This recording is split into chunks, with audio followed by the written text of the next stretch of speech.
This is Triggered. And you will be.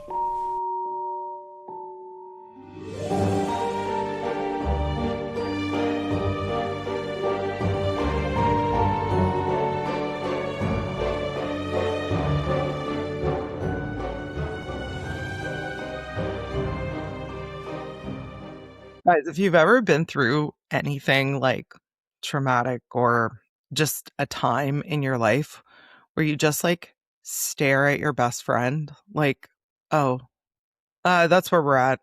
Yep. Yep. We just had one of those moments. Yeah, where we just, we're just like, yes, here we are. Very similar to a situation that occurred during my vacation where time slowed down and I just thought, what led me to this point in my life? Like Please it was tell all them. like it was almost like everything flashed before my eyes. Okay, guys, so we're in America. We're having a great time in America.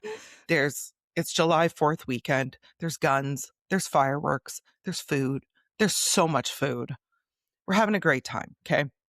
As you know, if you've been listening for a while, I have a very special dog who needs an unusual amount of attention. He can't be left alone at all. So it's the evening of the 3rd, and Matt's brother is like, come over and we'll set off fireworks. So we're like, yeah, let's go. And I'm like, what about the dog? And Matt's like, we'll just bring him. We'll put him on a leash and we'll just bring him. So we're like, okay. So he gets in the car. He's on a leash. We get out of the car. The guys are going to set up the fireworks further in the yard. Everyone is standing in front of me. Okay. I really need you all to picture this. Everyone is the whole family, which we have a big family. Everyone's standing in front of me. I'm standing behind. I love fireworks. Okay. I'm all ready for fireworks. I'm holding onto the dog. He's just sitting there doing his thing. The first kaboom booms, and this dog takes off in a panic. Now, it had poured rain. The grass was long. It was wet. I am in slides. Okay, so I don't have grips of any kind. The fireworks are loud. They're blowing up. And this dog is dragging me. I fell very shortly after he started pulling. So I'm being dragged across the lawn with my mouth is open. Okay. I'm like, there's slugs in my mouth. There's wet grass. At one point, like my entire boob was out, just being dragged across and I'm screaming. Okay. Screaming. And no one can hear me. So the background to my trauma was literally my entire family being like, wow, I'm screaming, the dog is screaming, and I'm thinking, how long are these going to go on for? Like, how far is he going to drag me? And I couldn't let go, because if I let go, like he would have been on the road, he would have been hit. Yep. And time slowed down, and I just thought, I used to be a fancy girl. Now you're like laying face first, boob out, slugs in face. I've got slugs in my face. I've got, road rash on my nipple. It's like... Poor Tal, when she called me, she's telling me this, and I'm trying to be supportive, but I'm just staring at her like, because I want to laugh. And I know, like, now I can laugh about it. At the time, it was not funny at all. As a matter of fact, I cried. Well, because I was injured, first of all. Yes. Like, he ripped my arm in ways it was not supposed to go. No, and so finally the last boom goes off, and I'm like, hey! And they all turn around. I'm on the ground trying to get up. The dog is terrified. Like, it was not good. Matt's like, are you okay? I'm like, no, I'm not okay. Like, went in the house, cried in the bathroom. Like, it was a whole thing. Oh, so I'm that dead. Was that. I'm dead. I mean, yeah. I have nothing. Like, I think I need to just get into this because there is nothing that can be better than that. Yeah, it was a time. So, welcome happy to 4th. America. Welcome to America.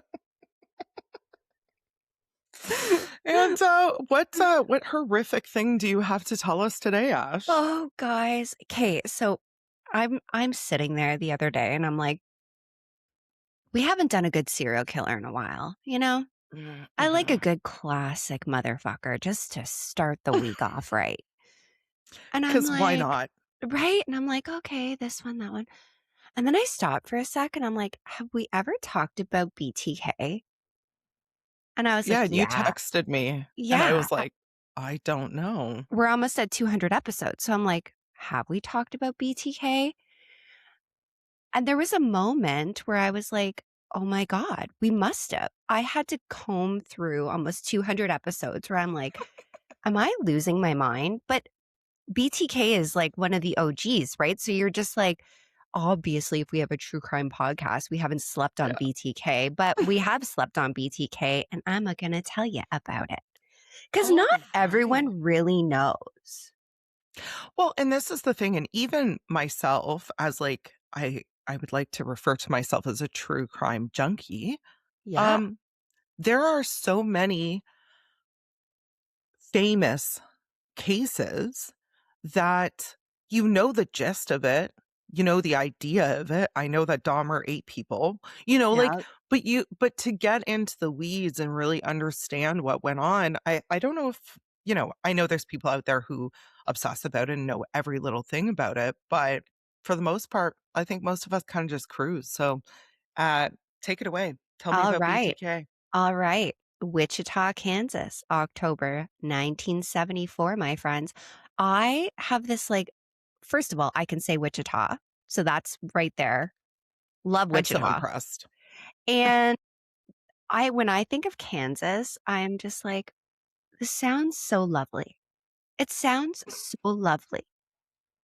I want to go. Anyhow, a woman named Cheryl answers the phone at the Wichita Eagle newsroom. The man on the other end of the phone tells her to go to the Wichita Public Library. There's a book there, an engineering textbook. Inside it, he says, is something she'll want to see.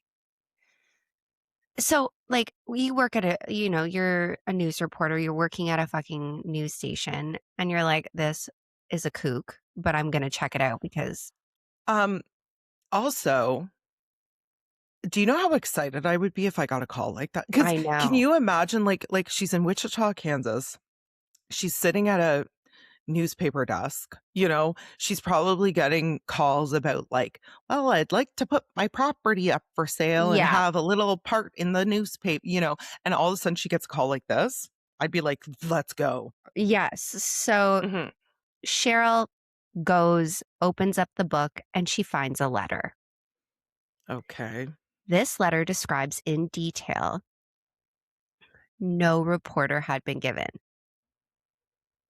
Oh. It describes the deaths of a family of 4. Oh. It ends with a phrase the killer had invented for himself. 3 words that would define the next 31 years of Kansas's community nightmare. Because a lot of people don't know. A lot of people are like, oh, the BTK killer, just like we have named so many, like the Boston Strangler and all these horrendous murderers. He named himself. Oh, interesting. BTK stands for Find, torture, kill. Well, that's alarming. So he signed it BTK. And for 3 decades, he would kill, disappear, resurface, taunt, and vanish again. Wow. Doing this, you guys, all while living less than 2 miles from some of his victims. This fucking monster was literally a husband, a father, a fucking Cub Scout leader, and president of his church council. Crazy. So, guys, buckle up because we're going to talk about Dennis Rader. and how the most ordinary man in Wichita turned out to be one of the most horrendous killers in history. Let's It's go. crazy. I'm so ready. All right, so I want to take you to the beginning because we always like to know a little bit of background on these motherfuckers. Mm-hmm. So, Dennis Lynn Rader was born on March 9th, 1945, in Pittsburgh, Kansas. The oldest of four brothers, his father worked for the local gas and electric company. His mother kept the books at a print shop. This family is normal as normal can be. They soon settle in Wichita, and by every outward measure, Dennis had the kind of Midwestern boyhood that gets described as normal right up until it wasn't normal Well, because yeah. something Ain't always, that the way it goes? Yeah. right. So, he was into fishing trips, comic books, he was into scouts. But even as a child, there were signs because Mm. there's always something. Mm-hmm. But they look like small warnings in hindsight. I think hindsight, of course, is 2020. So Always. if you're in it, you're not thinking this is going to be the BTK killer, No. No. So Rader later did admit that he started killing small animals as a boy. Red flag number one. Right. And Mm-hmm. he would have these very disturbing sexual fantasies involving bondage and Okay. pretty gross control scenarios that were taking root in his mind long before he understood what they were. So, this started very young. He graduated from Wichita Heights High School, served a stint in the U.S. Air Force in the late 60s, and came home to Hmm. Wichita in the 70s. I see a pattern. We talk about this all the time. And listen, I don't want anyone freaking out. The, the majority of military members and vets are fantastic, wonderful human beings. Okay. 99% of them are great. We're just saying there is a pattern Mm-hmm. to serial killers having served in the forces. We notice it. We see it almost Mm-hmm. regularly when we cover these cases. Absolutely. So he gets out in 1970. He married a woman named Paula in 71, and they went on to have two children, a son, Brian, and a daughter, Carrie. He worked a series of blue collar and technical jobs, eventually installing home security systems for ADT. Right. That gives me the worst feeling. My PSA for the day. And I feel bad saying this because, again, similar to the military members, not everyone is bad. No. Like, not everyone's a bad apple. Well, Just this is it. the people you have in your home, um, you just be aware of your surroundings. That's all Yeah. I'm saying. We invite people into our homes that look at my renos. There's electricians and these Yeah. guys and these guys, and you really don't know. Well, this is it. And Mhm. ironically, later on, he'd finish a degree in criminal justice at Wichita State Crazy. University. I'm like, damn. Yeah, And crazy. I had to sit with that for a minute because the man who would spend years breaking into homes undetected studied how homes get protected. The man who evaded a task force for decades studied how investigations work. Honestly, talk about setting yourself up for success. And I know that sounds like really morbid, Yeah. but this guy knew all aspects of this and how to get away with it. Yeah. He Mhm. literally, it was he was studying to be a monster, you know? It was, Seriously, like a textbook of how yeah. to do this. Crazy. So, by his own later account, Rader began quietly watching a woman named Julie Otero. This is in December of 73. Now, she was a former coworker from an earlier job, but he wasn't ready yet. He was, in his own chilling phrase, for it doing homework. I Learning. hate that so much. I know. And she, just think Julie is just going about her life and her day. And he's learning schedules, learning routines, learning the layout of a house he didn't live in. That gives me chills. I Ugh. get so upset when I hear about this. And so he would call his planned attacks projects. Mhm. The way you would Mm. name like a home renovation or a work assignment, it was administrative language for something monstrous. Like he had this thing laid out like a job, essentially. And that gap between words and act, I feel like in many ways says a lot about who Dennis Rader is. He Yeah. treated this like a full-time job. On January Wow. 15th, 1974, a house on Edgemore Street, Joseph Otero, 38, and his wife Julie, 34, are home with their children. Rader lets himself in, cuts the phone lines, and quietly waits. Joseph and Julie are then strangled. Their 11-year-old daughter Josephine and 9-year-old son Joseph II are also killed. 2 of the Otero children do survive. They had actually left for school before Rader had arrived. 4 members of one family gone in a single morning. Now, Wichita had never seen anything like it, obviously, and investigators had almost nothing to go on. There was no forced entry, no robbery, and no clear motive. Because they don't know who the fuck this is. Just a level of planning, for me, suggested the killer had been in that house before. Because they had to have realized this is someone that has to be close to the family or knows the family, because there was no forced entry. So this fucking person was either let in or let himself in. And it was the Yeah. latter. Yeah. Yeah. Yeah. It's so crazy too when you hear about one person taking on a whole family. Like Right? you're putting I don't give a fuck, but as the murderer, you're taking a huge risk going Yeah. after a whole family. Right. So you have to be That's fucking ballsy. pretty sure of yourself. Yeah. Yeah. Then, less than 3 months later, in April of 74, Rader targeted a young woman named Kathryn Bright. He stabbed and strangled her in her own home.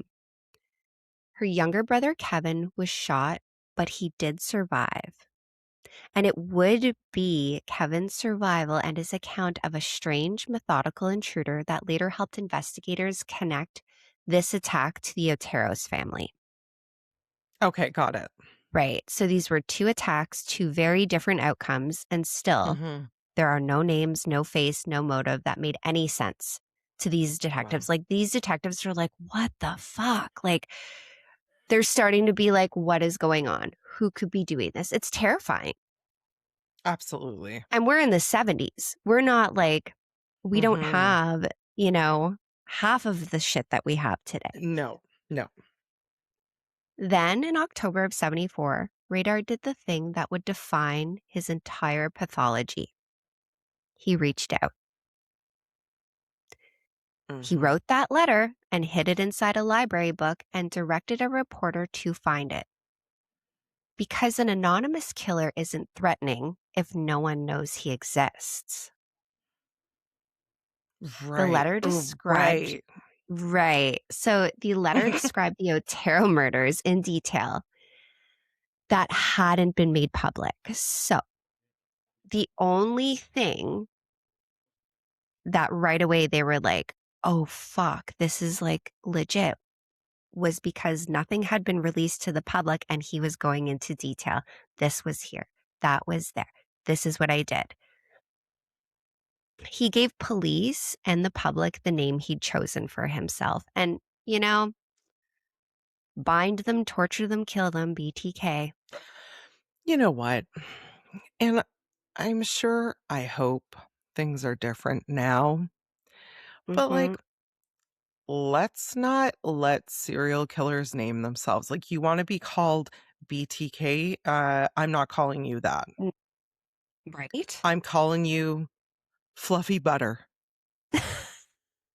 You're not being called what you want to be called. You sign off as BTK, you sign off as the Zodiac Killer. Screw you.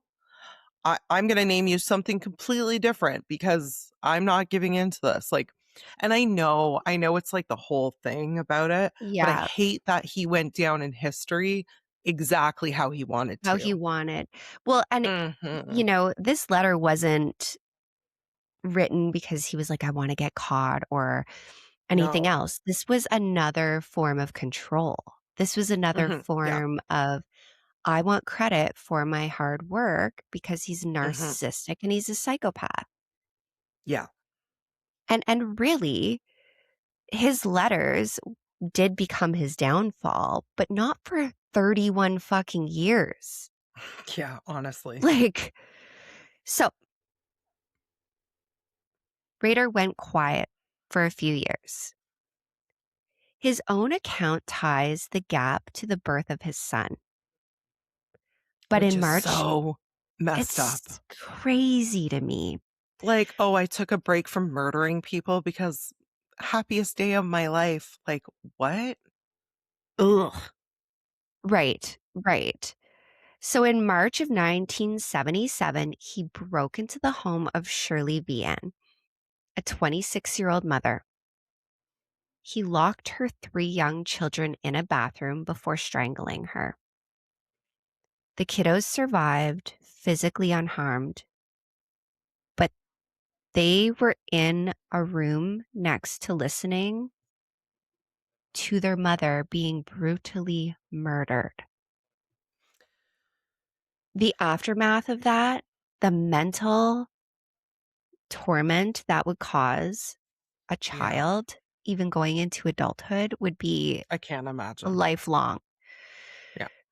Now, 9 months later in December, he entered the home of 25-year-old Nancy Fox and strangled her with a belt. Okay. Then this fucking asshole does something that tells you everything about who he was.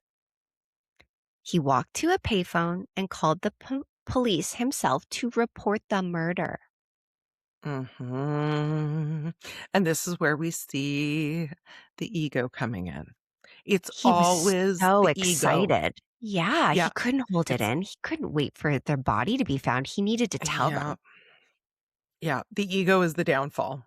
Yeah, and on that call, he was calm, almost bureaucratic in the way he spoke, Mm, okay. reports the homicide as if it was a fucking leaking tap. Oh, FYI, like he's a monster. Yeah. In Yeah. in February of 78, a letter arrived at a local TV station. Cake. K-A-K-E. I say cake. They Okay. probably would say, welcome to K-A-K-E. We're going to say cake because it's funny. I thought it was funny because I had to reread it 25 times. Claiming responsibility for Vian and Fox's deaths Okay. and one more previously unknown death. Oh no. Okay. The police chief actually decided at this point that he had to go public because there is a serial killer active in Wichita. And he had promised in these letters that he was going to strike again. Yeah. So he writes this letter, promises, I am not fucking done, and then nothing. Nothing for years, which Mm-hmm. is like, could you imagine being like the police chief or the community and he's like, I'm going to do it again. So everyone's on edge. When's he going to strike? Where's he going to strike? And then there's nothing. That is in I itself torturous. Yeah, there will be a point in our career as podcasters where I would love to speak to some community members who went through years and years and decades of the torture of a serial killer in their community. Uh-huh. Because honestly, guys, I cannot imagine. And Ashley and I have spoken about there was a situation in the town that we lived in where there was an armed man who was like on the loose and he went Mm-hmm. totally crazy, caused a Mm-hmm. lot of damage. That was one afternoon that Yeah. we were in lockdown and we were afraid. One afternoon, I can't imagine these people for years Years. Like, and years and years and years. and I do Crazy. feel like, yes, he had things going on in his life that probably made it a little harder as time went on, but I do think that was another way of him controlling because he said, I'm going to do this. And then he just sat back and watched everyone wait. And he was like, not yet, you know? And that's it. And that's it. And that's what we see if we are tying a thread to all of these serial killers. It's the control. It's Yeah. always about control Yeah. in one way or the other, always. Every single time. Okay. So in 1979, BTK broke into a home intending to kill again, but decided to leave before the person returned home. Okay. He then mailed her a letter afterwards, almost apologetic in its tone, letting her know how close she had come, but he decided to leave. And he doesn't say why he decided to leave? Literally, I think I have theories on this. No, Oh, he me just too. lets her know, I was in your house. I was waiting for you. I decided to leave. You're lucky I let you live. There was something. So at this time, is he still married? Mm-hmm. Okay. I'm telling you, there was something in that house when he got in there that either made him think about his wife or his daughter. Something, because Something. then, but then the psychological part comes in because he literally writes a letter confessing to a murder that he didn't commit, purely so people would know that he had been there, that he hasn't disappeared. He's still lurking. Yeah, my theory is that he got, and I could be totally wrong, like I'm just shooting the shit here, but Yeah, I think he got in there and there was something that he saw there's a good that chance. made him think about his wife or his daughter, and then he was like, I can't do this, but still needed the control of the fear. And Yes. that's why he sent the letter to almost make it look like instead of a failed murder, he was like, no, this was calculated. This was planned to put fear back into the community. Yeah. Yeah. Because it'd been What a years. twisted guy. Okay. He's so fucked. Yeah. So Yeah. after that fucking little shenanigan he pulled, through the entire 1980s, the BTK task force worked a case with no new bodies and no new letters. They had a full fucking task force for this guy. And of course, tips are drying up. Detectives who built their careers on this case moved on, they retired, or they simply ran out of leads. FBI profilers speculated the killer was either dead, imprisoned, or maybe institutionalized. Yeah. Because that's what you would think. Oh, he's Absolutely. he was none of those things, you guys. Like, he was actually working as a Cub Scout leader, working Perfect. as the church council president. He was a compliance officer for the city of Park City, Kansas. Like, This always amazes me because again, if you were to okay, we have kids right now that are at the beginning of dating age, all right? yep. So the kids come home and they're like, I have a boyfriend or I have a girlfriend or whatever. And Mhm. the first thing we're asking is like, okay, like, what do their parents do? Where Yeah. do they live? Where do they whatever? If one of my kids comes home and they're like, well, actually their dad volunteers as a Cub Scout leader. Oh, and he's at the church leading worship or some BS, your guard drops immediately. 100%. You're like, oh my God, what a great member, what a great pillar of our community. And this Well, just goes to show. and he's also a compliance officer. So, like, the guy that goes Yeah. around and cites the neighbors for having an overgrown lawn or an unleashed dog. Like, I think those are the least of your worries. That Like, is, come on. you know what? That is one of the most ironic things I've heard to date in our true crime career. Like, are you kidding me? This man is murdering people and he's also like the LOA. Like, hello, friends. Right? It's crazy.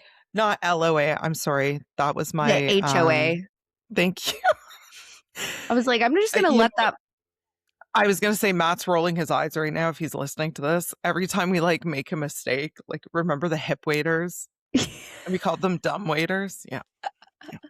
It's just part of the charm. Yeah. Anyway, go on. So, what people didn't know, though, during this quiet period, and I say that very loosely, he Mhm. was still killing. Wow. Okay. He's a fucking just, the BTK just blows my mind Yeah. because it's very rare that you see like an uptick and then a cooling off period that lasts so long, you know? And my theory has always been that's how he got away with it for so long. 100%, Of course it right? is. If he had gone boom, boom, boom, one after the other, he would have Yeah. been caught earlier. Yeah, exactly. And I think he knew that. He did. He clearly wasn't a complete fucking idiot. So in April of 85, Rader murdered a woman named Maureen Hedge, 53 years old, a neighbor. What? In September of 86, he strangled Vicki Wegerle, 28, in her own bed while her 2-year-old son was home.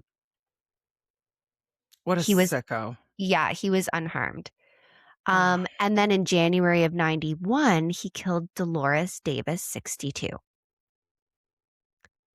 None of these murders were publicly connected to BTK at the time. Okay, so they're still not connecting these dots. Well, there's such big gaps. Like we're talking 85, then we go to 86, then we go to 1991.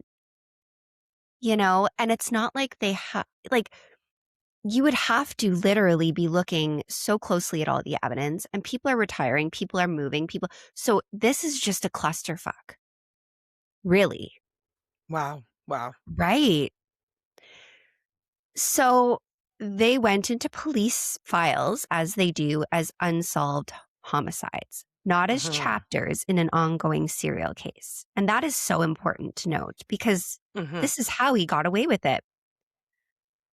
For all anyone knew in Wichita, BTK had stopped, moved away, or died. Like everyone thought he is not a problem anymore. The letters aren't coming. Like if it was him, he would let us know. Basically, this guy is kind of a distant memory. Yeah. But he hadn't gone anywhere. He just stopped talking. Oh, God. Yeah. Okay. In January 2004, a full decade after his last known murder, the Wichita Eagle ran a retrospective piece on the unsolved BTK case, speculating, like the FBI once had, that the killer might be dead. Now, Dennis Rader reads it. I was going to say, he is not dead. And Turns out. he can't stand that. He's like, whoa. Of course. Yeah.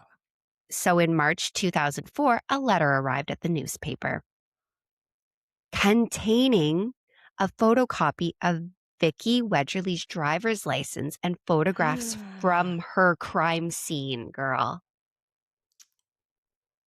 Whoa. So this is, Whoa. his way of proving that BTK is still out there and alive. No kidding. And we're talking 18 years. Wow. He sat with this for 18 years. Wow. And his ego couldn't take it. No. What followed was almost a year-long correspondence. I'm not kidding. That always blows my mind. A serial killer now in his late 50s sending package after package to local media, dropping them at parks and parking lots, mailing postcards, leaving items for police to find. He literally sent chapters of what he called his life story. He had a whole treasure hunt for law enforcement.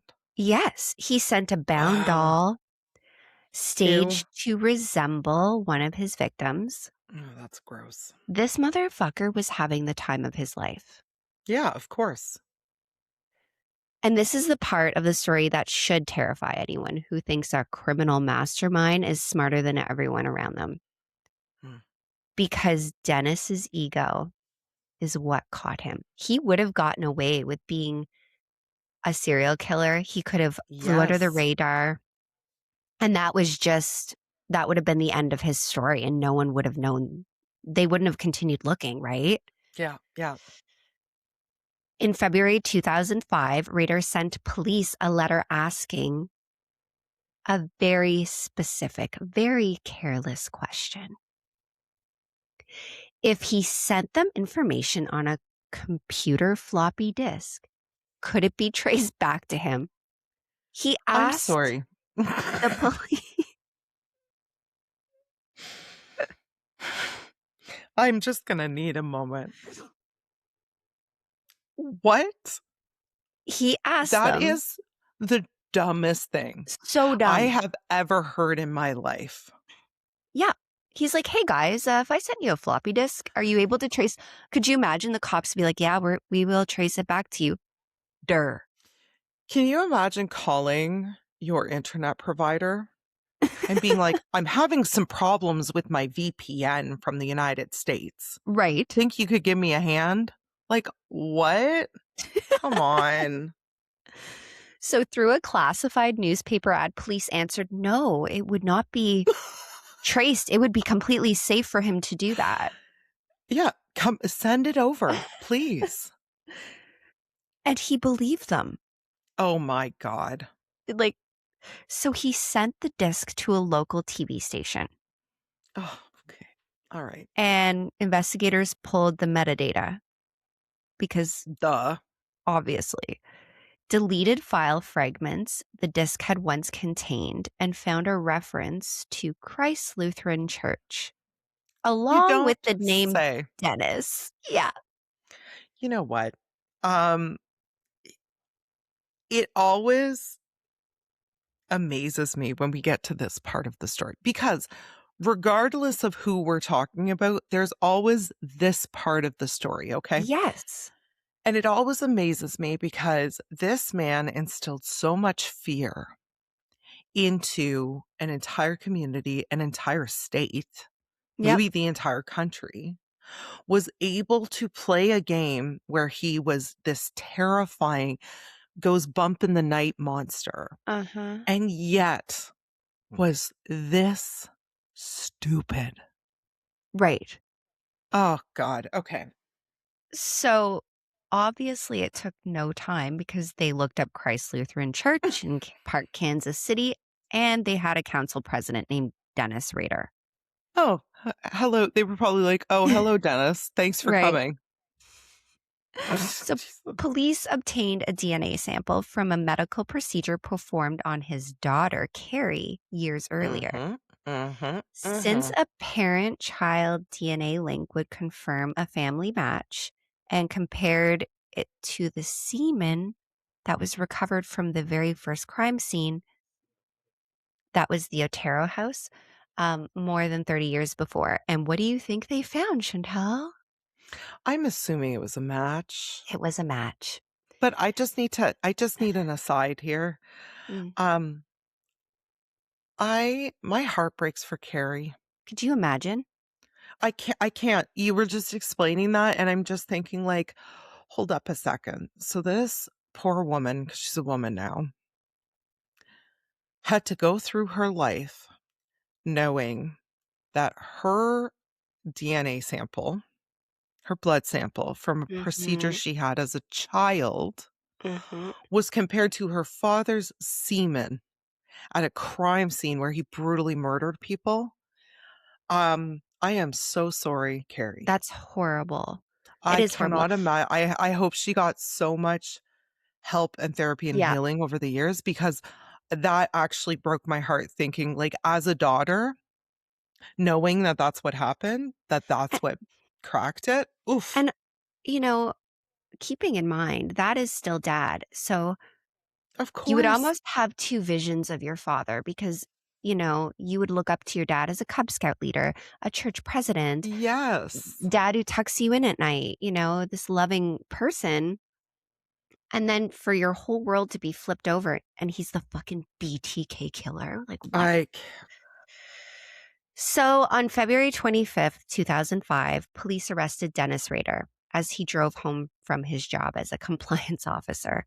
Mhm. He did not resist. Neighbors, congregants, and even his own family were absolutely stunned.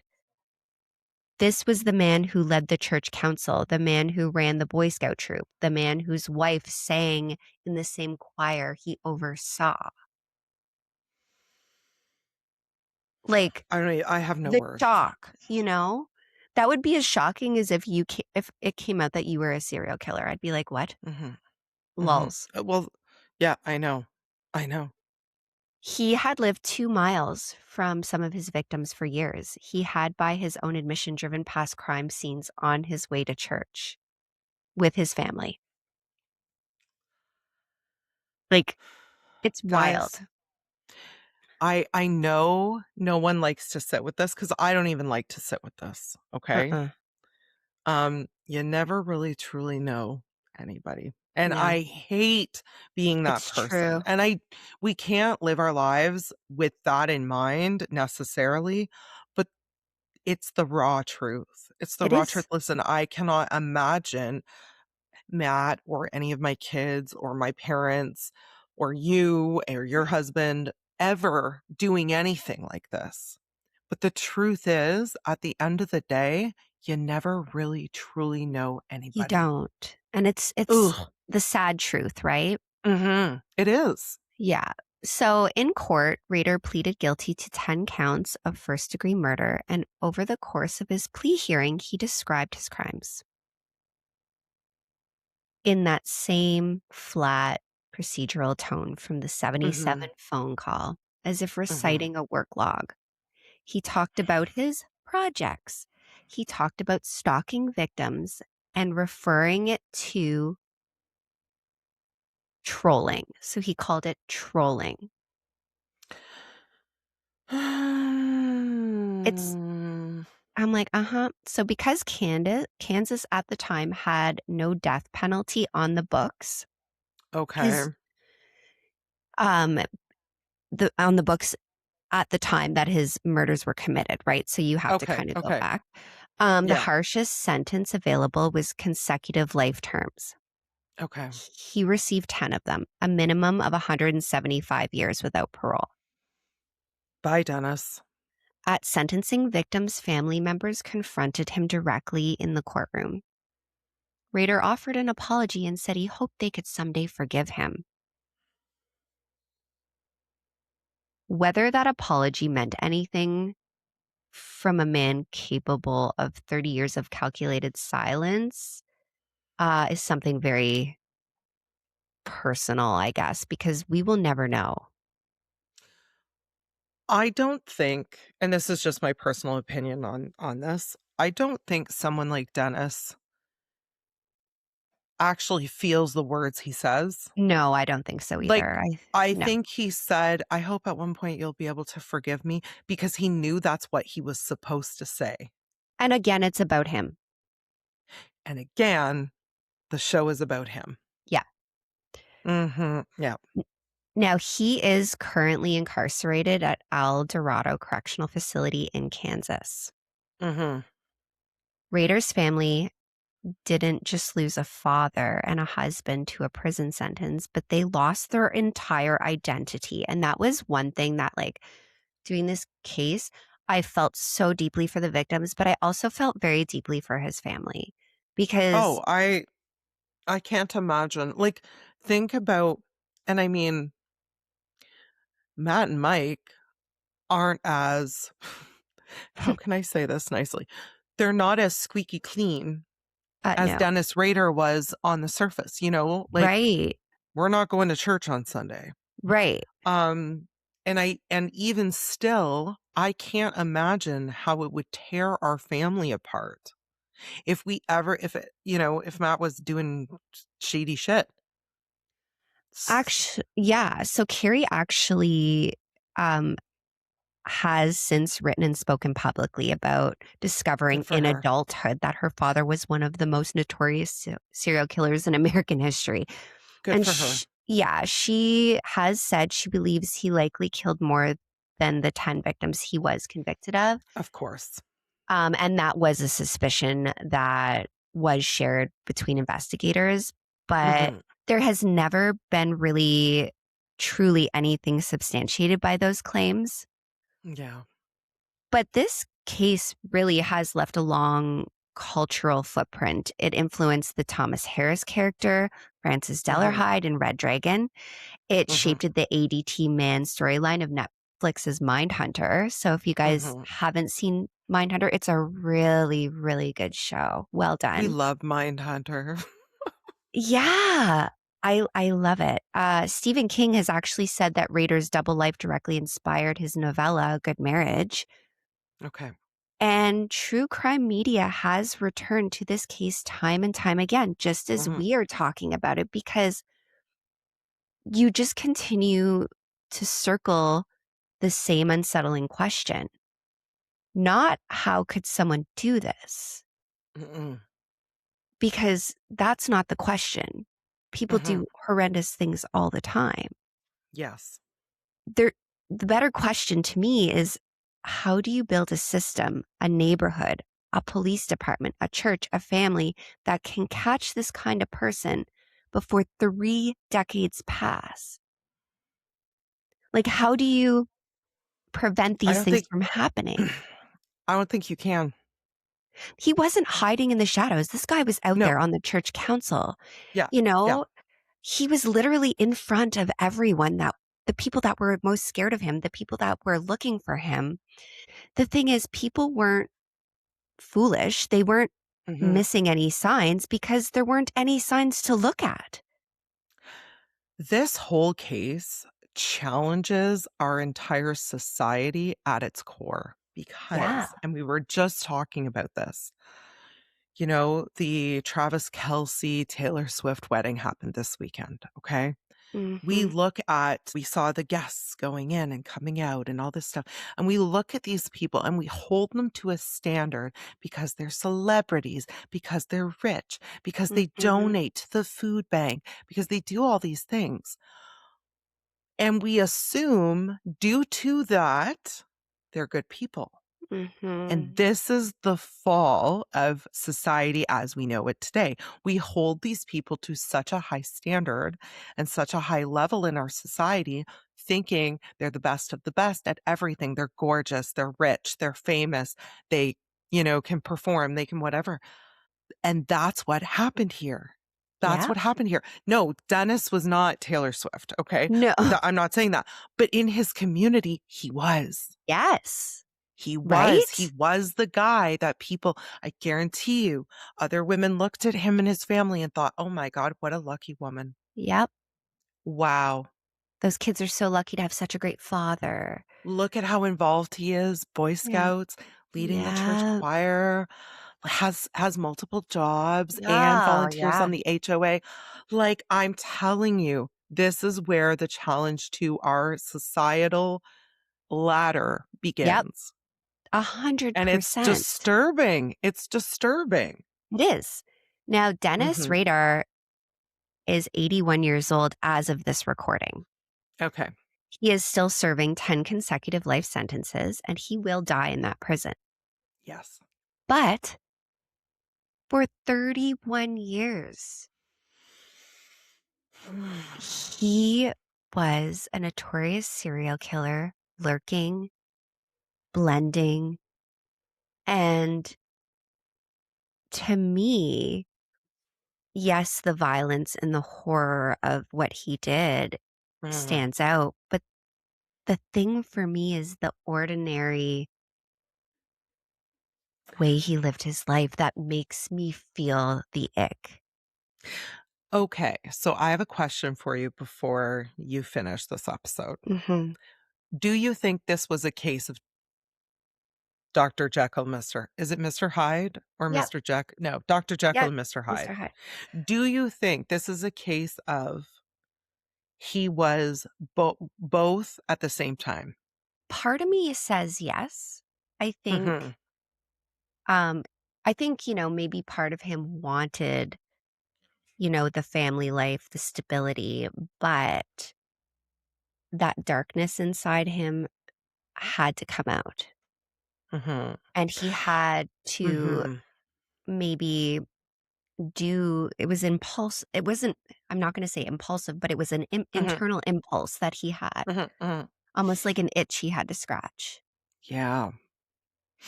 And I'm like, did he have to commit the murders in order to be Dennis Rader, Right. the amazing man? Is that what kept him stable? Right. It's very well Mm-hmm. probably the most plausible thing that I can think of. Ugh, which is so disturbing. It's so disturbing because how, after hearing that story, and I mean, if Mm-hmm. you guys want the gory details, they're everywhere. They're I out didn't there. Yeah. get into that, but um, you know, when you walk out your house, like statistically, you're gonna walk past 3 to 4 serial killers in your lifetime. I just read the other day it was 36. Like murderers, maybe not serial Okay. killers, but murderers. Like I was like, you will come across 36 murderers in your lifetime. And I'm like, but this is it, right? You don't know your neighbors. You nope. think you do. Yeah. So, guys, Huh. that is the Well, BTK. you done it. Yeah, yeah. You done it. Everyone is a suspect now. This is just it, where it's like, you know, and you give me a hard time because you're a loving, sweet human being, and I love that I'm so critical, just in the sense where I'm like, we don't know that person. We do know that person. We still don't know that person, you know? Mm-hmm. And it's cases like this that make me like that because I'm just like, we don't know them. We We don't don't, know. I don't know what you do in the privacy of your head. right? It's not Mhm, that. mhm, It's mhm. fairies and It's not. angels and fucking I was gonna say, werewolves. actually, I'm pretty sure I know what goes on in your head, and it's not that. So, Every thought in my head seems to come out my mouth, unfortunately. thank you so much for covering this case. I think My it's pleasure. important to cover the big ones as well as the ones you have not heard. Mm-hmm. And I got a special one coming for you guys on Friday. And also, members, it's a little bit late, but your bonus will be coming out very, very soon. Yes, it If you're is. not yet a member, come join us. We're having a good time. We are. On that note, hopefully this week we will have a Discord link posted everywhere Yeah. that you guys can come, even if you're not members, you can come. It's free and you can get to know people in the triggered community. Yeah. And you will be surprised. I'm not joking. I think of every single one of our members that we interact with as a friend now. Yes, Like it's crazy. my friend, my little black heart has just grown. So so yeah, come check us out. Yeah, come check us out.